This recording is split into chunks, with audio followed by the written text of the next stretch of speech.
Après cet énième drame de la crise migratoire ce week-end à Wimereux, le maire de la station balnéaire est avec nous ce matin. Jean-Luc Dubal, bonjour. Bonjour. Vous avez exprimé votre colère ce week-end dans la presse régionale. Colère justement contre les Anglais. Que demandez-vous exactement? Alors oui, exactement aujourd'hui, c'est une colère, une grande tristesse et une colère vis-à-vis des Anglais. Heu, Moi, à un moment donné, il faut que les Anglais prennent leurs responsabilités. Si les migrants veulent aller en Angleterre, c'est parce que c'est pour une bonne raison, c'est parce qu'ils sont bien accueillis. Ils peuvent travailler sans contrat de travail, ils peuvent travailler,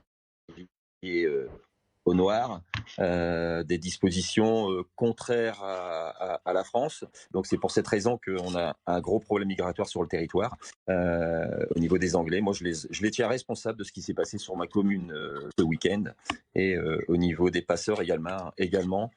Moi, au niveau des passeurs, ce sont des criminels, des assassins. Ils profitent de cette situation, de cette misère humaine.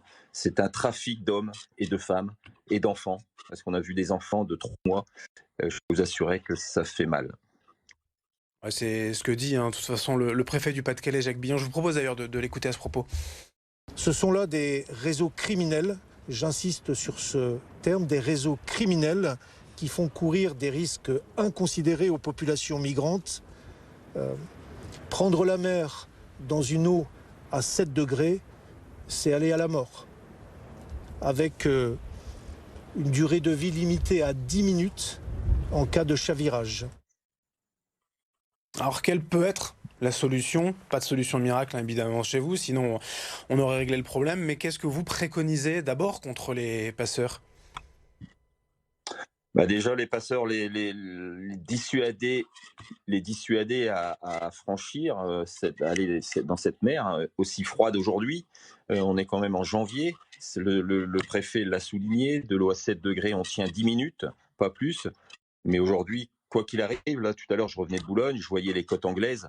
On a l'impression de toucher les falaises. Donc pour eux, ils ont fait des milliers de kilomètres, et ils sont prêts à tout pour passer, quoi.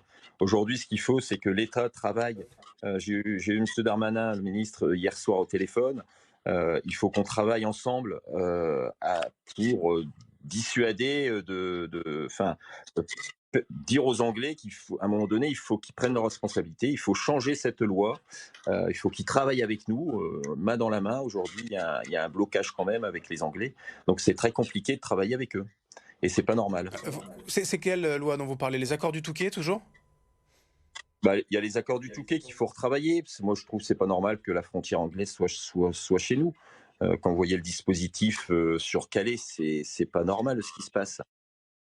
Et aujourd'hui, Calais est tellement bouclé que les migrants viennent sur les côtes, un peu plus sur le sud et sur le nord. Je vois tous mes collègues, Boulogne, Le Portel, on est tous excédés, on n'en peut plus. On n'en peut plus. Avec Olivier Barbarin, c'est pareil, il est très en colère par rapport à ça. Et on ne peut pas laisser cette misère partir à la mer. On les envoie, excusez-moi du terme, on les envoie à l'abattoir. C'est pas logique, c'est pas normal. C'est scandaleux, c'est scandaleux. Et on a arrêté hier, il y a eu 8 arrestations de passeurs quand même hier. Donc on a un travail qui est fait sur le territoire avec tout un système de caméras pour attraper les passeurs. On l'appelle le projet Terminus, financé par les Anglais. Mais je veux dire, à un moment donné, les Anglais, il faut qu'ils arrêtent de financer et qu'ils acceptent de changer leur position. Et il vous a répondu quoi hier, le ministre de l'Intérieur Gérald Darmanin? Il y a une réunion aussi, je crois, qui est prévue avec Ouais. Jean-Pierre Pont, un député de la circonscription, ce mercredi? Ouais, mercredi, ils se rencontrent, comme d'habitude, toutes les semaines, ils se rencontrent. Donc hier, j'étais avec Jean-Pierre Pons, je lui ai demandé d'interpeller Monsieur Darmanin pour justement qu'on se voit sur le territoire, que moi je les accueille en mairie, pour qu'on puisse discuter, voir comment on peut. Nous, on est des élus, voilà, on peut aussi accompagner, mettre notre pierre à l'édifice pour faire changer les choses. Et M. Darmanin m'a appelé hier soir pour me soutenir dans ce drame, parce que c'est un drame, pour une commune et pour un maire, c'est quand même un drame.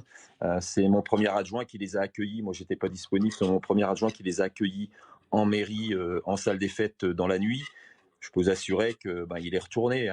c'est quand même impressionnant de voir toutes ces familles trempées, humides, tous ces bébés, ces enfants, de les voir et d'essayer de les réchauffer, on n'arrive pas, quoi.